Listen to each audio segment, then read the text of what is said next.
Hello guys, maximum అందరూ కాయ చేస్తారు కదా కాకరకాయల కారం. మేమైతే అలా రౌండ్గా కోస్తాము. నేను ఫస్ట్ టైం ట్రై చేస్తాను అనమాట. సరే ఫ్లాప్ అయితే ఫ్లాప్ అవ్వను, అసలు ఎలా ఉంటుందో చూద్దామని ట్రై చేశాను. అయితే బాగా వచ్చింది. ప్రాసెస్ అయితే ఇలా సింపులే అనమాట.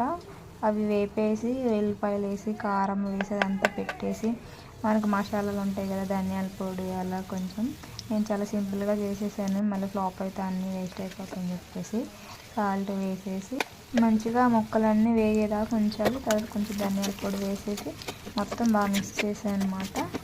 తర్వాత మంచిగా కలిపేసేసిన తర్వాత మళ్ళీ పోపుకు సపరేట్ పెట్టాను నేను. మొత్తం కొంచెం కరివేపాకు వేసి ఇవి ఉంటాయి కదా తాలింపులు వేసేవి, అవన్నీ వేసేసి అవన్నీ మళ్ళీ దాంట్లో పడేసాను కారంలో. ఇంకా అంతే, చాలా సింపుల్ అనమాట. ఇది అయిపోయింది, మంచిగా కుదిరింది. కారం బాగుంది, చెడిపోలేదు. సో వేడి వేడి అన్నంలో వేసుకొని తినడం.